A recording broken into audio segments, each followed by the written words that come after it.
Con Bayer en tu campo de manera integral, cuidando y potenciando lo que vas a sembrar.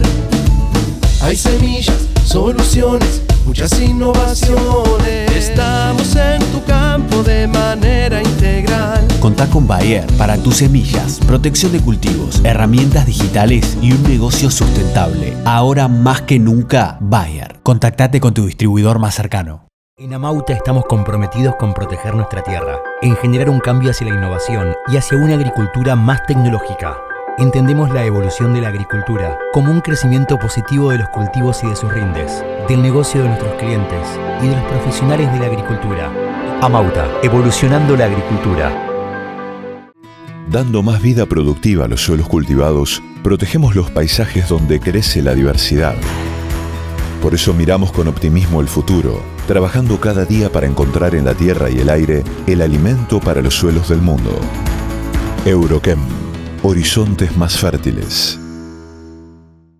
Somos REM, la red de manejo de plagas de APRESID. Nos encargamos de reunir a productores, expertos y empresas para generar información y promover el manejo integrado de malezas, insectos y enfermedades. También difundimos la actualidad del manejo de plagas a través de diferentes herramientas como jornadas técnicas, alertas de resistencias, notas y también el mapeo de tanto malezas, insectos o enfermedades.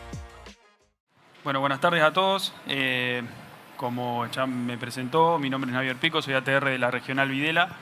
Voy a moderar esta charla, la cual tiene como nombre Nuevos desafíos en la agricultura extensiva, fenómeno evolutivo de la resistencia en plagas a cultivos BT e insecticidas, y está a cargo del programa REM.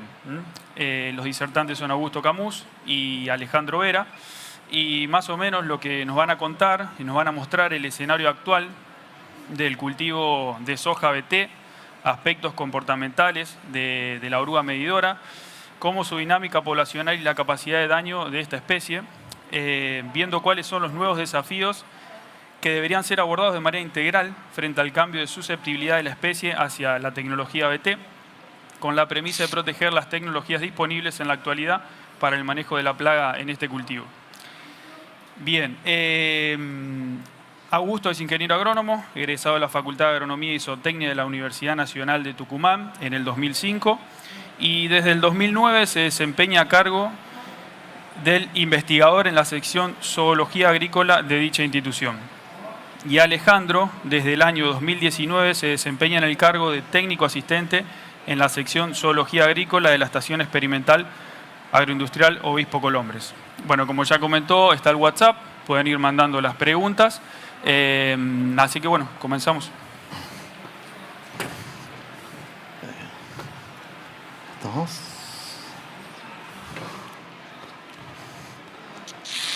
Buenas tardes, ¿cómo están? Agradecerle primero a la gente de APRESID. La verdad que es un privilegio, un honor poder participar en este evento con ustedes. Nos toca desarrollar un tema muy interesante, que son los desafíos en los cuales nos enfrentamos en lo que es el cultivo extensivo. Y es muy bueno porque esta mañana tuvimos reunión con lo que fue la comisión de REM, que maneja el manejo de resistencia dentro de los que son los insectos. Y los lineamientos, de alguna manera, que preocupan, no son ajenos a lo que realmente le pasa a los entomólogos.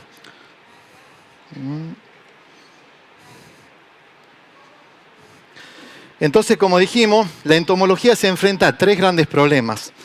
Bien sabemos, uno, el efecto del cambio climático, y que ha traído esto no solamente que afecte las altas temperaturas a los que son los cultivos. Estamos viendo muy bien que hay ciertos cultivos que afectan de alguna manera en alguna etapa fenológica cuando se enfrenta a altas temperaturas, pero también tiene un efecto sobre lo que son los ciclos dentro de lo que son los insectos plaga, que son los que nos interesan a nosotros. Lo otro es un concepto nuevo que empieza, que es de bioglobalización de plaga, que no es otra cosa el efecto de expansión. Como vemos algunas regiones que estaban restringidas a un tipo de plaga y vemos cómo se empiezan a expandir. Y sobre todo, lo que nos lleva a esta reunión es hablar sobre el cambio de susceptibilidad. O sea, cómo vemos su efecto de resistencia a todo el organismo genéticamente modificado. Y lógicamente, por cajón nos interesa lo que son plagas blancos, o sea, lo que son controlados por los BT, pero también sí nos interesa lo que está fuera de la tecnología, los que no son controlados, que son las plagas no target o plagas no blanco. Entonces, fíjense, respecto al cambio climático, esta campaña pasó algo histórico a nivel mundial, porque se hizo el registro más alto de temperatura en julio de la historia de la humanidad, de que se está registrando como temperatura media, fíjense, arriba de 17 grados. ¿Qué es lo que lleva a esto? No lleva otra cosa de hacer un corrimiento. Fíjense, le coloqué como ejemplo lo que es una larva, que generalmente tiene un proceso de hibernación, que normalmente entre invierno y primavera pasa, digamos, al estado de pupa y posteriormente se transforma en adulto. ¿Qué pasa cuando aumenta la temperatura y tengo efecto del cambio climático, como pasó esta campaña? Vemos que hay un corrimiento. Vemos que las pupas que generalmente tenían que aparecer en primavera comienzan a aparecer entre invierno y primavera y generalmente hay una superposición, por lo tanto hay mayor presión de insectos sobre el cultivo. Un caso muy parecido a este caso de larva, pero también puede ser Helicoverpa gelotopeón, la famosa bolillera que sabemos que hiberna en estado de pupa. Fíjense, esto es muy interesante.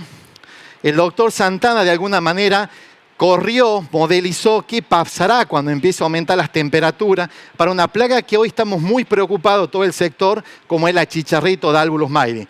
Fíjense, cuando hace la proyección, podemos ver que se corren. Todo lo que el doctor Beer la categorizó como las 4 zonas, siendo la zona 1, todo el norte de Argentina, con mayor incidencia y peligrosidad de Dalbulus, se va a comenzar a correr.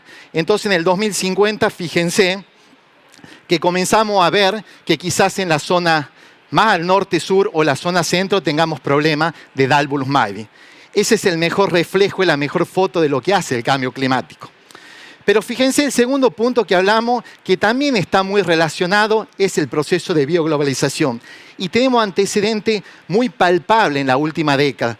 Fíjense que Helicoverpa armígera en Brasil fue detectada 2011-2012. En Argentina entró 2013.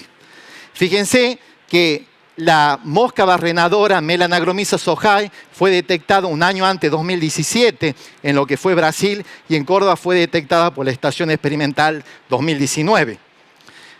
Y este es el caso clásico, la plaga con mayor peligrosidad, el modelo, el que más papers se escribe en el mundo, como es Spodoptera frugiperda. 2016 detectada en África, posteriormente India, posteriormente sudeste asiático, posteriormente Australia, posteriormente Japón. Fíjese ese efecto de expansión que comenzamos a tener, de las cuales una plaga que no se encuentra presente en el lugar, como puede ser una plaga cuarentenaria, pasa a formar parte estratégica dentro de una zona. Pero también nos preocupa el efecto de bioglobalización, sobre todo cuando hay cambio de susceptibilidad. Fíjense, este es el caso de Spodoptera frugiperda, cuando fue detectada la primera resistencia de la CRI1F en maíz, el HX, en Puerto Rico. Y fíjense cómo fue el proceso de expansión de pasar a Florida y posteriormente expandirse a Canadá. Entonces, fíjese que no solamente una plaga puede pasarse, sino también puede llevar los alelos de resistencia, que este es el caso, digamos, de los haplotipos. Fíjense, este es el cuadro que nos preocupa de alguna manera a todos, es qué pasa con Rachiplusia. Rachiplusia comienza a tener un cambio de susceptibilidad, campaña 21-22. Sin embargo, ya la estación experimental había registrado un cambio de susceptibilidad en el año 2019 en condiciones de laboratorio. Entonces era un indicativo que dentro de todas las plagas blanco era la que se trataba que podía vulnerar o romper el cambio de susceptibilidad a la tecnología. Posteriormente vemos la detección 21 por Nardon en Brasil y posteriormente la detección nuestra de Rachiplusia nube campo 2022.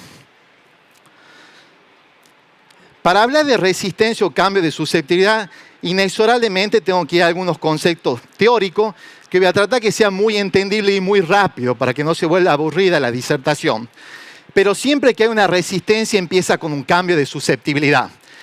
¿Qué otra cosa? Es importante entender que es un carácter que es individual y que es un carácter que se lo tiene que transmitir a la progenie.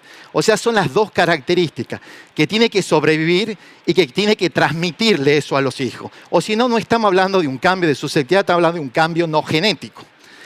Eso trae, obviamente, que se vaya perdiendo la susceptibilidad, en este caso a toxina, que es lo que voy a hablar yo. Augusto hablará de insecticida.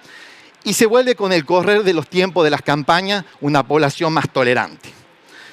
No me voy a detener, pero todos saben cómo funciona un BT. Está el esquema, tiene una proteína que tiene una propiedad insecticida. Se activa en el intestino, el insecto come, deja de alimentarse, termina muriendo. Esto sí me voy a detener porque es muy importante para entender que dentro de las dos grandes familias de proteínas CRI o VIP están categorizadas de acuerdo a la identidad molecular que tienen. Y fíjense que siempre está con color azul el número, en este caso 3, letra mayúscula en roja, letra minúscula en verde y el último número arábico en color negro. ¿Qué nos quiere decir? Que cuanto más comparte letra mayúscula, número, minúscula, número, son más parecidas. Entonces ahí de alguna manera está el tema, ¿por qué se produce un cambio de una susceptibilidad hacia una proteína y termina siendo una resistencia cruzada? Porque tiene una identidad molecular, por lo menos cuando comparte el primer número, entre un 45 y un 50%. Fíjense que hay una gran familia de proteínas, pero muy pocas tienen propiedades bioinsecticidas y que sean inocuas. O sea que no produzcan ningún tipo de daño a otros órdenes o familias como pueden ser anfibios, aves o mamíferos. Creo que ahí está la protección que tenemos que tener porque son pocas y las pocas hay que cuidarlas. Esto es algo medio teórico, pero para que de alguna manera contextualicemos, existen técnicamente 3 tipos de resistencia. Una simple, que es cuando una sola proteína en un único sitio de acción. Una cruzada, que puede ser el primer caso, que puede ser familia de las 1, 1AB, 1AC, 1F, que a pesar que son diferentes proteínas CRI, se activan en el mismo sitio de acción dentro del mesenterón del insecto. Y la que más preocupa es en el caso que se haga una resistencia de tipo múltiple, que son a proteínas diferentes que se pueden activar en diferentes lugares dentro de la pared celular. Esto, fíjense, es la foto cuando se libera por primera vez un evento BT comercialmente. Fíjense que todas las polillas verdes son las que son todas susceptibles. Hay muy pocas heterocigotas y prácticamente son raras, poco frecuentes, son las que están de rojo, las resistentes. Pero ¿qué es lo que nos tiene que quedar? Que la resistencia existe en la naturaleza. No es que se forma en forma espontánea, valga la redundancia. Están presentes siempre. Entonces, hay un concepto que dentro de resistencia se habla mucho y que es la frecuencia alélica inicial de resistencia. Para poder entenderlo y verlo en un esquema, no hay otra cosa decir cuántos individuos sobreviven inicialmente. Y fíjense que tenemos con diferentes curvas respuesta. Por ejemplo, para alcanzar el 50% de individuos de una población que se vuelvan resistentes, si yo parto de una frecuencia alélica 5, fíjense que la curva verde, yo aproximadamente voy a tener cambio de susceptibilidad a los 4 años. Si yo me voy a un 1% de frecuencia alélica, lo voy a tener en 7 años. Y si yo me voy a un 0,1%, voy a tener a los 10 años. Entonces, ¿cuál es la moraleja? Que yo cuando más chica sea la frecuencia alélica es muy importante, porque estoy buscando perdurabilidad de tecnología y estoy haciendo que se extienda en el tiempo. Fíjense, se habla mucho de los eventos, alta dosis, media dosis. Cuando salieron los BT, estaban entre dosis, eventos que no eran alta dosis.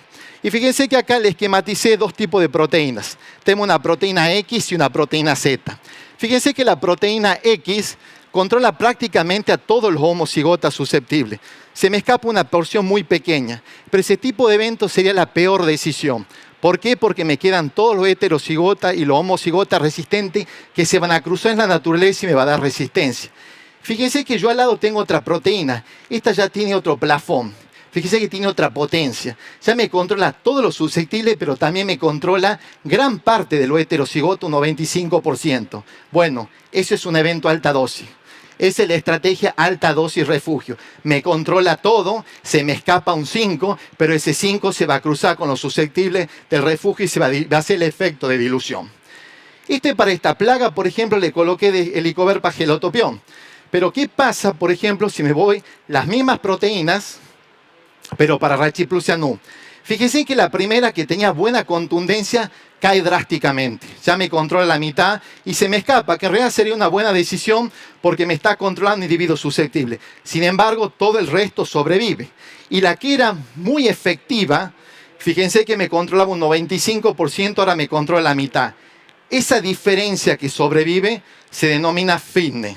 O sea, es la competencia que van a tener estos que tienen ciertas habilidades para sobrevivir, para cruzarse con los susceptibles. Entonces, cuando más chico es el fitness, es mucho mejor, porque yo de alguna manera estoy haciendo el efecto de dilución. Dicho esto, le coloqué también pensando que la soja evolucionamos de un evento no como el maíz, sino que empezamos uno simple y empezamos a piramidar, o sea, a apilar. Y acá hay un concepto, ¿por qué es importante apilar? Que es la pregunta del millón. ¿Es bueno, es malo apilar? Bueno, es bueno siempre y cuando la frecuencia alélica inicial de resistencia que vimos al principio sea baja. ¿Por qué? Porque le da como un sinergismo. Fíjense que si las dos frecuencias son bajas de las dos proteínas, yo de alguna manera potencio. De alguna manera, fíjense cómo es la frecuencia y que cuando lo podemos hacer esquemáticamente con un logaritmo, nos damos cuenta que si partimos de algo muy bajito, de 0,01, tendremos resistencia en 100 años. Que muchas veces ese no es el cuadro que sucede en lo que son las tecnologías BT dentro de los cultivos extensivos. Entonces, para redondear la idea, es importante una frecuencia baja, es importante que la resistencia sea recesiva y monogénica, que son la mayoría de los modelos matemáticos que se bajan, y también es importante piramidar, o sea que yo pueda adicionar una proteína más para que le dé cierto sinergismo al control de plaga. Entonces les expliqué esto, que alta dosis significa que va a controlar prácticamente todo lo heterocigoto en un 95% y lo que se escape, mi refugio me va a ser la fuente de individuos susceptibles. Son los que se van a producir para cruzarse con ese 5% que se me escape y diluir la resistencia, hacer el efecto de dilución. Sin embargo, fíjense que hay un efecto de presión de selección. ¿Y qué significa?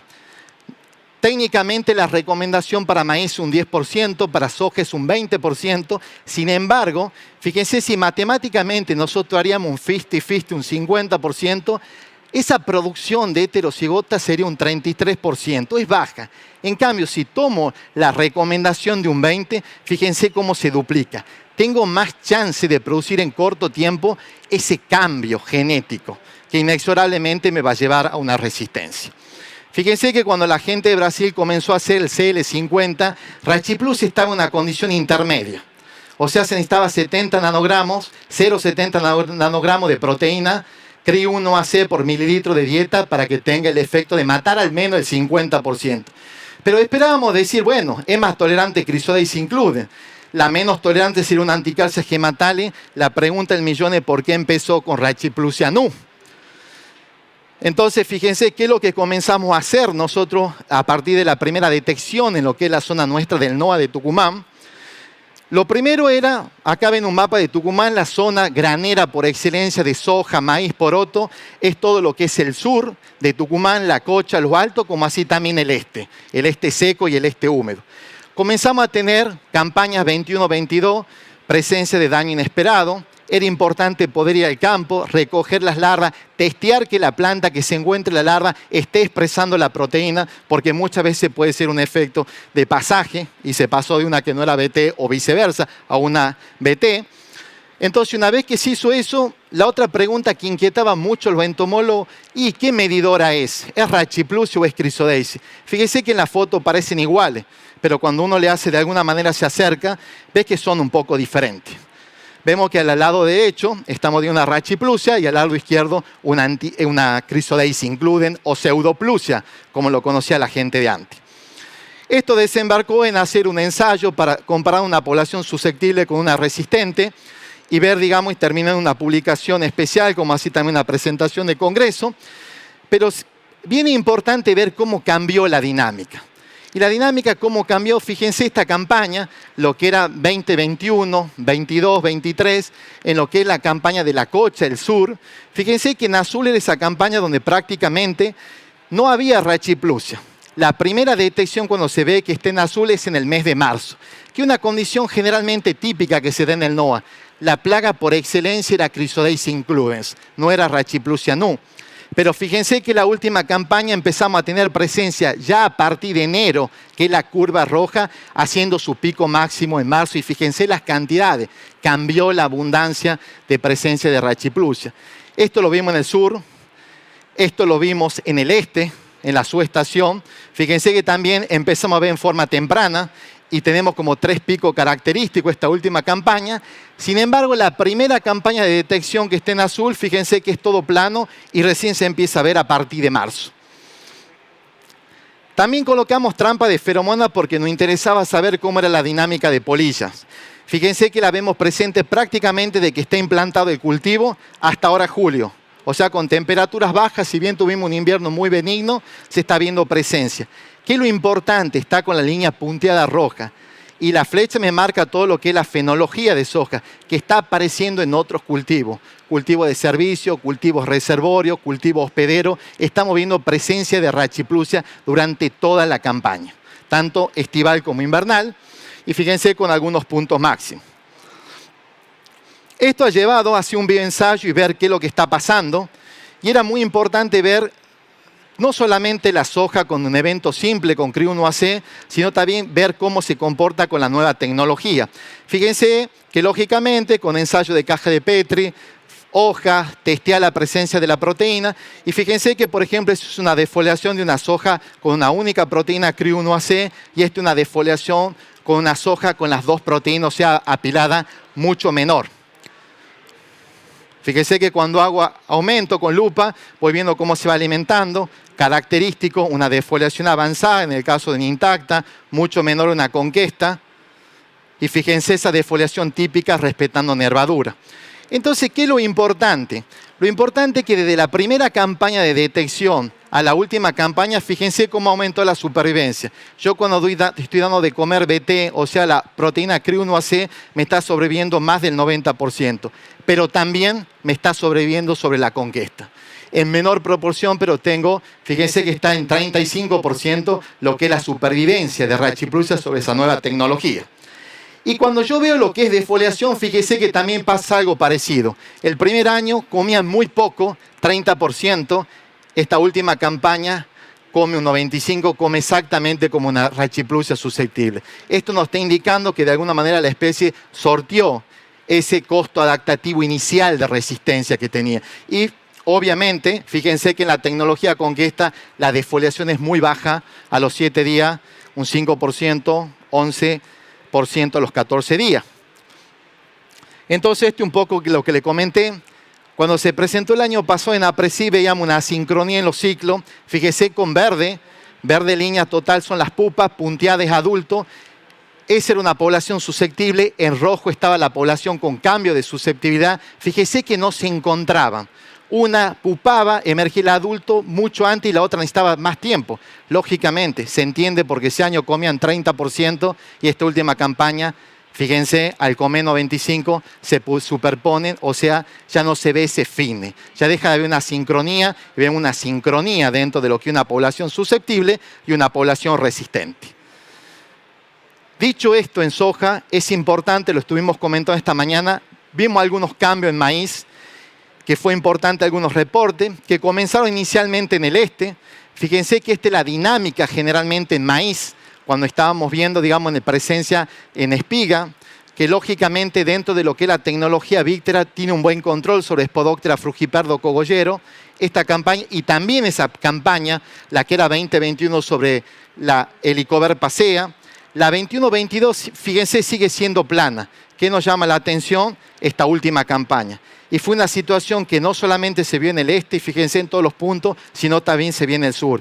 Hay presencia de Helicobacter pacea dentro de lo que son los cultivos de maíz con tecnología BIP.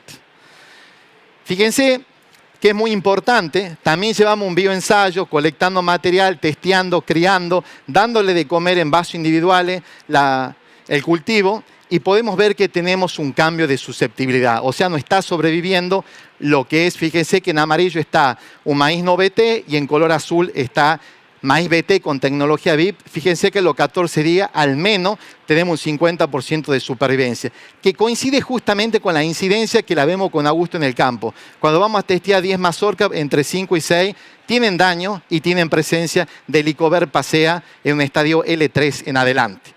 Este es el último paper, o sea, no somos ajenos a lo que nos pasa, efecto de bioglobalización. Salido, está caliente, recientemente detección en Estados Unidos y Canadá, quiebre de tecnología en Víctera para Helicobacter pacea. Entonces, para finalizar, podemos decir que hay un incremento, o sea, de lo que era poco la campaña de la primera detección, esta última hay mucha presencia de rachiplusia y la vemos durante todo el verano y todo el invierno. Vemos que esa supervivencia del 93% ya no se puede decir un cambio de susceptibilidad, es una resistencia confirmada a la proteína CRI1AC. Vemos que los niveles de defoliación que les comenté que cambió, me está diciendo que hoy ya hay sincronía. Pueden comer exactamente una población resistente que una susceptible, que en la primera campaña eso no se veía. Y vemos también la importancia que tiene la tecnología en otros grupos de plagas, que para nuestras zonas son estratégicas, como es en una campaña ultra seca con efecto de niña, Helicoverpa gelotopión, una plaga de difícil control por su resistencia a órganos fosforados y piretroide y todo el flujo génico de Chrysoteuthis incluido en Brasil, y Anticalcia, que dentro de toda en la zona nuestra no tiene mucha incidencia, pero en la zona núcleo, en la zona centro, es una plaga que es importante.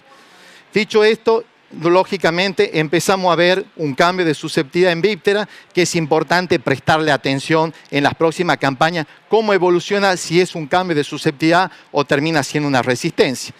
Dicho esto, le doy lugar a Augusto, que me excedió un poquito de tiempo, pero creo que es importante ver que muchas veces este es un dilema, hay un paper que se publicó hace algunos años, y es la pregunta existencial, si primero el huevo o la gallina. Y este es muy interesante porque es el caso de una plaga, que es una mosca, que ya tenía resistencia a mutación natural. O sea que ya cuando se liberó, si bien es un insecticida, cuando se liberó ya tenía la capacidad de sobrevivir. Entonces pensamos, la resistencia viene después de la liberación. Bueno, este es un caso que puede aparecer antes.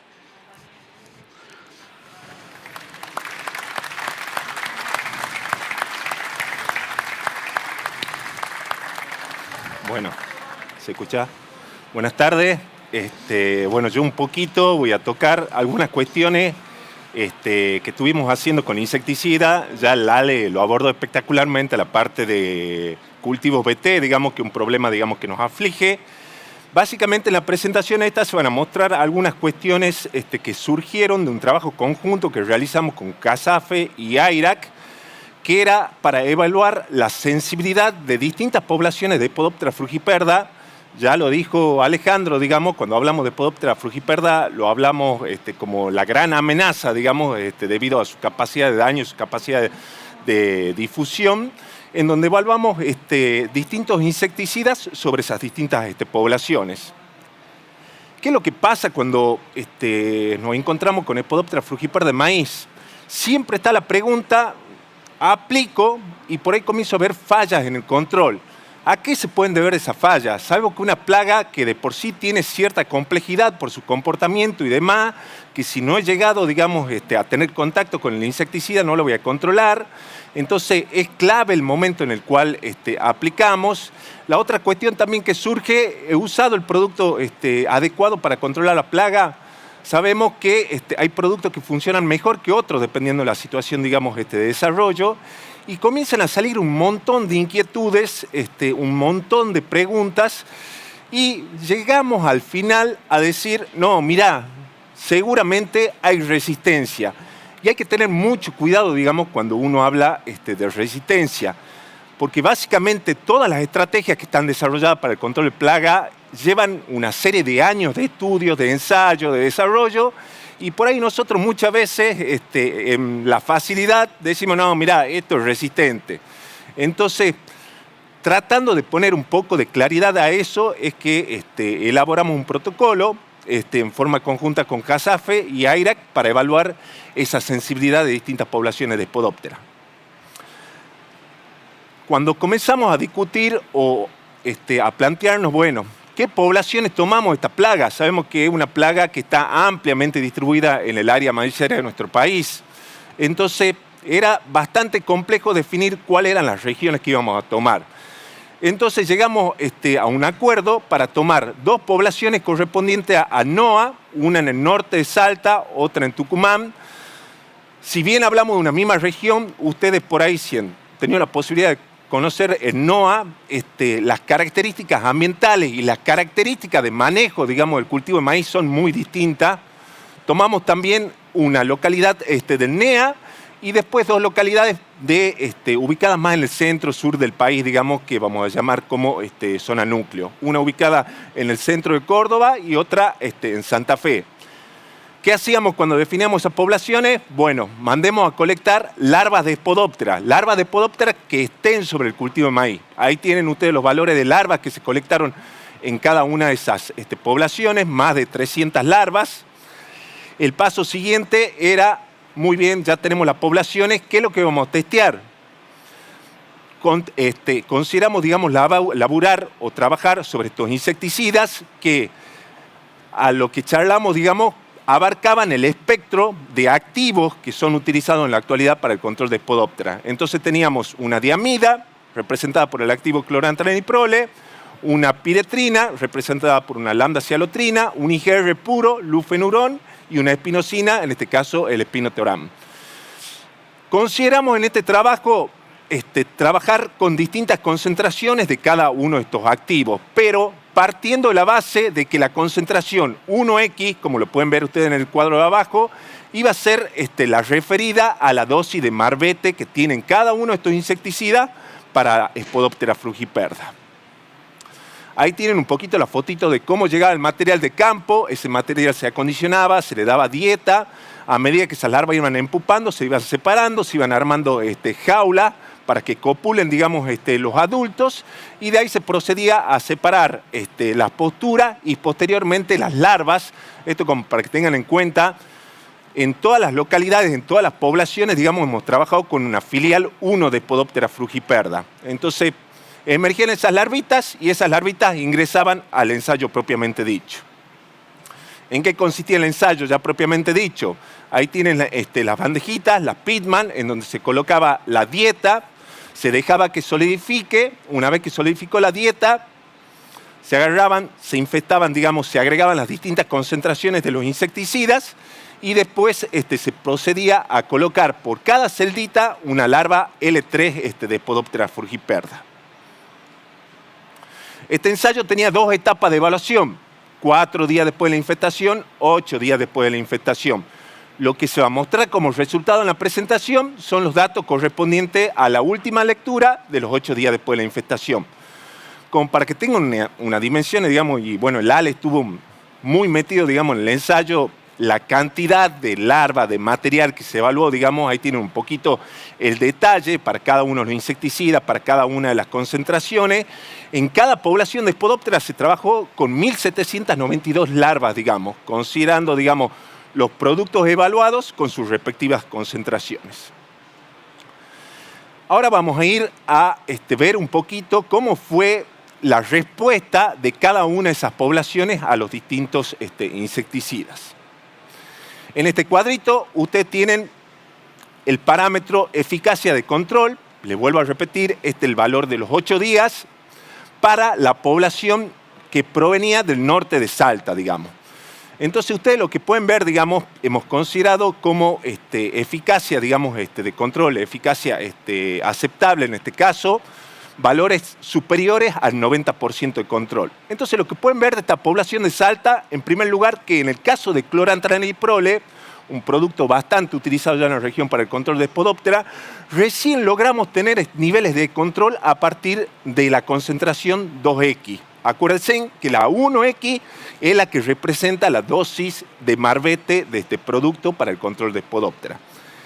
En el caso de lambda-cialotrina, tenemos niveles de control a partir de la concentración 1X, lufenurón, pueden ver también a partir de las 2X, y en el caso de la espinosina de espinoteoram, pueden ver que tuvimos control total, la población esta de Spodoptera a partir de la dosis 1X. Acá tienen un grafiquito, una curva, en donde están graficadas las distintas concentraciones de los distintos productos para la población de Salta, y un poco se puede ver que muchos de los productos que son frecuentemente utilizados para el control de Spodoptera tienen niveles cercanos o por debajo, digamos, del 90% cuando estamos hablando de la concentración 1X, que es la dosis, digamos, de marbete del registro.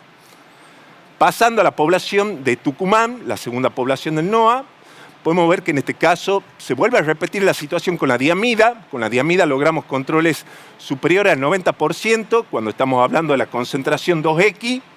En el caso de lambda-cialotrina, también tenemos la situación esa de controles superior al 90% con la 2X. Acá mejora un poquito el tema del lufenuron, ya con 1X logramos controles superior al 90% y se mantiene la tendencia, digamos, del espinetoram con eficacias bastante altas contra esta problemática. Ahí lo tienen marcadito en los cuadraditos. Acá está un poco más gráfico y pueden ver que en este caso la población de Tucumán, clorantraniliprole, lambda-cialotrina, a la concentración 1X, hemos estado por debajo del nivel ese que habíamos determinado en 90%. Pasamos a la otra población del norte del país, la del NEA, la del Chaco. Misma situación, acá pueden ver de nuevo la diamida, por debajo, digamos, logramos controles por encima del 90% con la concentración 2X, en el caso de lambda-cialotrina, también 2X es la que logra controles superiores al 90%. Lufenuron ya con 1X logramos ese control del 90% y vuelve a ser contundente, digamos, lo que es espinetoram. Ahí teníamos un poco el panorama de lo que eran las poblaciones de Spodoptera frugiperda del norte del país. Ahora, cuando vamos a ver las poblaciones de zonas más al sur, vamos a la de Córdoba, pueden ver a nivel general que todos los activos, digamos, con esa concentración de 1X, ya teníamos niveles de control por encima, digamos, del 90%. Ya estamos viendo alguna diferencia ahí entre poblaciones. Obviamente se sigue marcando, digamos, el efecto o la contundencia del activo espinetoram. Y en la población, digamos, en esa población de Córdoba, ustedes pueden ver que la 1X está por encima, digamos, del 90% de control, situación que no estamos viendo con las otras poblaciones. Vamos a la de Santa Fe, pueden ver también niveles superiores al 90% con todos los activos a partir de la concentración 1X, lo que estaba mostrando, digamos, que no se veía mayores, por llamarlo de alguna forma, no se veía caída la sensibilidad en este tipo, digamos, de población cuando estábamos evaluando los distintos activos o los distintos insecticidas. Y acá lo tienen en la gráfica, pueden ver que la concentración 1X de todos los productos, de todos los activos evaluados, siempre estuvieron por encima del 90%. Ahora queríamos comparar, ya habíamos visto el resultado, digamos, de cada uno de los activos en cada población. Queríamos hacer una comparación para ver si en un mismo activo había un diferente comportamiento en función de la población que estamos hablando. Entonces, para hacer el análisis tomamos la concentración 1X que correspondía a la dosis de marbete del producto. Pueden ver acá, en el caso de clorantraniliprole, cuando hablamos de clorantraniliprole, acá ya hablamos no de eficacia, sino de sobrevivencia. O sea, cuando llegamos a los 8 días, el porcentaje de larvas que habían sobrevivido, digamos, a ese tratamiento. Y podemos ver que en localidades como Salta, Chaco, hay una sobrevivencia significativamente superior si lo comparamos con zonas más al sur, como Córdoba y Santa Fe. En el caso de lambda-cialotrina, lo mismo, siguen marcando tendencia las poblaciones del norte. En este caso, Tucumán y Chaco se diferencian significativamente en el porcentaje de sobrevivencia con respecto a Córdoba y Santa Fe. Lufenuron, también tenemos la misma situación, en donde marcan un mayor nivel de sobrevivencia las poblaciones de Salta, de Chaco, con respecto a las poblaciones, digamos, del sur. Y en el caso, digamos, de espinetoram, para todas las localidades, digamos, en la concentración 1X, no tuvimos sobrevivencia con este activo. Ahora, englobamos un poquito, pusimos todos esos activos en donde veíamos sobrevivencia, clorantraniliprole, lambda-cialotrina, lufenuron, para ver si había un comportamiento diferencial. Y podemos ver que en todo lo que representa el norte del país, básicamente las poblaciones Tucumán, Salta y Chaco, con niveles de sobrevivencia significativamente superior a lo que eran las zonas del sur del país, como Córdoba y Santa Fe. Puesto ahí los activos, como les decía, clorantraniliprole, lambda-cialotrina y lufenuron, que eran activos que habían mostrado, en donde la plaga había mostrado, digamos, sobrevivencia. Ya para mencionar algunas consideraciones finales de este ensayo, bueno, en primer lugar, digamos, se observó que hay un activo que está manifestando un buen control, digamos, sobre esta problemática. Esto no quiere decir que lo voy a tener que usar masivamente, lo tengo que posicionar en un esquema integral de esta problemática, digamos.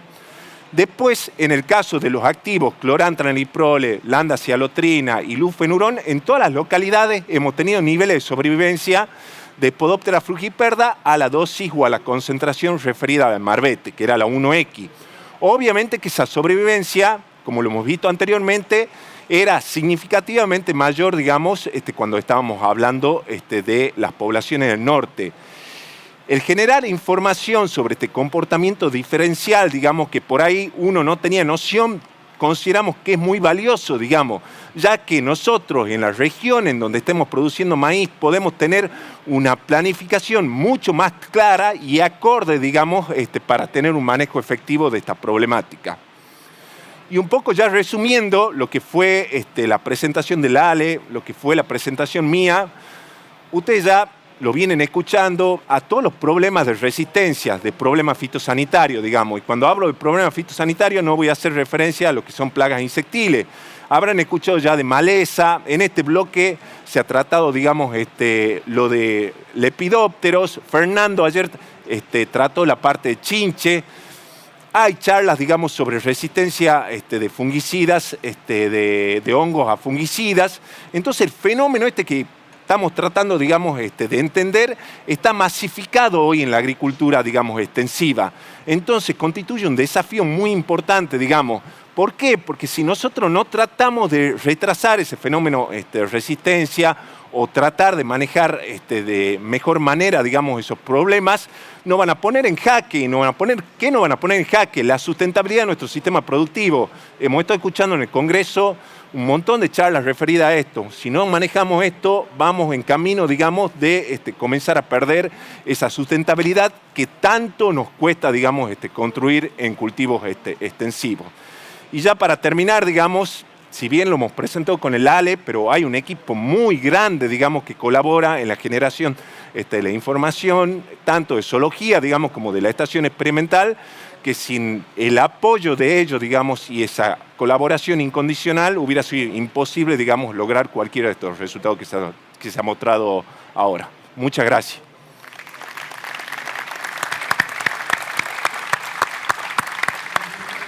Hola. Bueno, excelente. Gracias, Alejandro gracias. Y Augusto. Muy bueno. Y lamentablemente hay un par de preguntas, pero... ¿Sí? ¿Las hacemos? Bueno, las hacemos. Bien.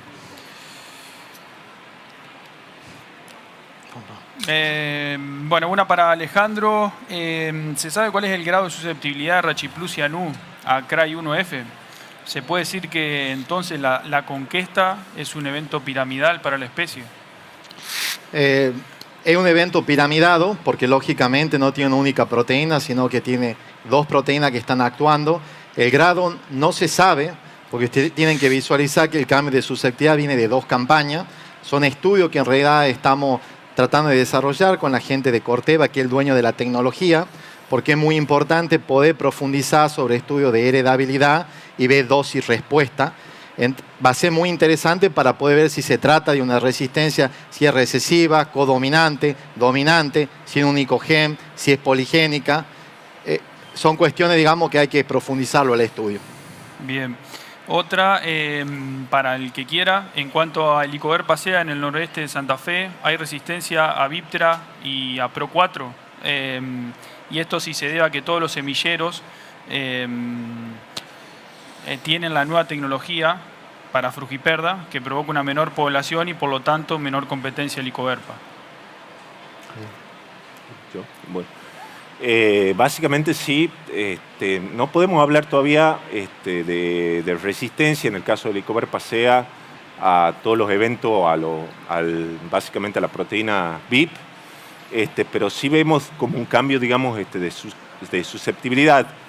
Y por ahí lo que nos llama la atención, digamos, que esta última campaña se manifestó, por lo menos en la región nuestra, de manera, digamos, generalizada. o sea, no era una localidad en particular, sino en varios puntos de la provincia y de zonas próximas, digamos, a lo que es Tucumán. Mirá, con respecto al tema, si este tipo, digamos, de tecnología que está masificada puede cambiar el escenario de plaga, digamos, comenzar a cobrar más importancia Helicobacter pacea, que Podoptera frugiperda, uno muchas veces puede hacer, digamos, algún tipo de predicción, pero bueno, esto es biología, digamos, y en general, digamos, la biología, hablando, digamos, del comportamiento de la plaga, del ambiente en el cual se desarrollan, son los que van a terminar marcando, digamos, el camino de a dónde va a evolucionar el problema. Hoy, si lo vemos al nicho ese de espiga en los maíces con la proteína VIP, la que agarró ese nicho es Helicobacter pacea. Bien. Y yendo a esta última campaña, que era lo que comentaba un poquito antes al subir, por lo menos acá en el centro norte de Santa Fe, cuando estábamos en la plena sequía, ¿no? Veíamos que nada funcionaba. Y era resistencia y media hora intacta. Bueno, se cayó la panteta intacta, se tapizó intacta lamentablemente todo. Bueno, había medidora en las intactas. ¿Eso podía ser a que la soja no estaba expresando la proteína por la sequía? ¿O por qué creen ustedes que podía ser que en todos los lotes había problema de control? Porque era general, digamos, no era un lote puntual. Yo creo que es importante, lo primero en cualquier cosa, y la agricultura no es ajena, poder asumir problemáticas. Entonces tenemos que aprender, digamos, de los errores. Y yo me acuerdo que el primer cambio de susceptibilidad del HX, cuando se le atribuía, tocó una campaña seca. Que al año siguiente, obviamente, se normalizó el sistema, como va a suceder ahora, que la probabilidad es que vamos a tener una campaña de niños y se siguió viendo un cambio de susceptibilidad. Entonces, hablar, quizá en ese momento podía ser porque no era un evento quizá alta dosis, pero hoy alta dosis, sabiendo que un evento que expresa 25 veces la dosis diagnóstica, puede haber un cambio de concentración, pero consultándole a los colegas de Brasil, nunca va a ser tan abrupto como para que no exprese para matar. O sea, Ibiptera, también por el doctor Jurafuente y Oderle, es una proteína de mucha potencia que no se consiguió desarrollar en toda la historia de BT que tenemos. Por eso era importante cuidarla mucho a VIP, digamos, no solamente para Helicobacter pacea, sino también para frugiperda, porque no se consiguió una proteína que tenga esa toxicidad. Entonces, supongamos que el estrés térmico hídrico puede haber alterado quizás de un 25, un 20, un 18, pero sigue teniendo una letalidad redundante. Bien. Otra pregunta. ¿Creen que las poblaciones de Spodoptera del norte con niveles de supervivencia mayor puedan dispersarse hacia el sur? ¿Y cómo evitar que los niveles de supervivencia a insecticida aumenten? Bueno, básicamente, como lo había señalado el Ale, digamos, es una plaga que tiene una gran capacidad, digamos, de dispersión. Por ahí, ¿qué les jugaría en contra, digamos, llegar al sur? La condición ambiental. O sea, la condición ambiental, digamos, si bien se ha mencionado el efecto del cambio climático y demás, digamos, pero la plaga tiene una condición más propensa para generar mayor cantidad de generación y demás en el norte del país. Esa plaga puede llegar, digamos, al centro, sur del país, pero ya la condición ambiental le puede otorgar algún tipo de freno en cuanto a su evolución. Que eso muchas veces lo charlamos con colegas, digamos, del INTA, de la zona del centro, sur del país, y ya de por sí ahí la plaga, digamos, tiene un comportamiento o un avance, un desarrollo más lento. Y un poco volviendo a la pregunta de qué tenemos que hacer para tratar de que esos niveles de sobrevivencia no se disparen, creo que eso está bastante clarificado en algunas publicaciones que tiene el AIRAC. Tenemos que comenzar a rotar productos, hacer un manejo adecuado de eso para tratar, digamos, de que ese fenómeno se vea retrasado, digamos, en el tiempo. Hoy, gracias a Dios, digamos, tenemos muchas herramientas o muchas alternativas con distintos modos de acción para controlar esta plaga en el cultivo de maíz. Entonces tenemos que hacer un uso más provechoso de la misma para que no se generen problemas de resistencia. Bien, y vamos con la última y ya para terminar. ¿Hay otras herramientas de productos para el control de Spodoptera frugiperda? Y si han visto clorfenapir. Sí, están viniendo nuevas herramientas, digamos, para el control de Spodoptera. En realidad tenemos un abanico, como decía, bastante importante.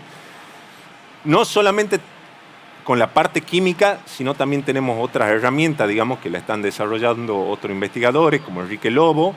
Y básicamente nosotros, digamos, en lo que es la parte de producto, sí hemos evaluado, digamos, clorfenapir. Es una herramienta muy contundente para el control de Spodoptera, que una de las principales características que tiene es la capacidad, digamos, de volteo. Con esto no quiero decir que van a tener que manejar Spodoptera frugiperda a lo largo del ciclo de cultivo de maíz solamente con clorfenapir. Va a haber un momento, una etapa en donde va a encajar un poco más ese tipo de tecnología y va a haber otro momento que también se lo conoce, digamos, como ventaja, en donde tenemos que acudir a otro tipo de herramienta, digamos, para ir rotando los modos de acción. Bien, bueno, agradecemos a Augusto y a Alejandro. No, gracias a ustedes y cualquier duda a su... Sí, van a estar acá a la vuelta, así que hay preguntas que no pudimos hacer, agárrenlo ahora acá abajo. Gracias.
La Red Rural es el noticiero agropecuario de Radio La Red, con la conducción de los profesionales del agro.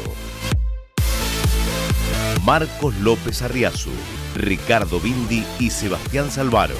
La Red Rural, el agro en movimiento. Una producción de Pampa Nuestra para Radio La Red.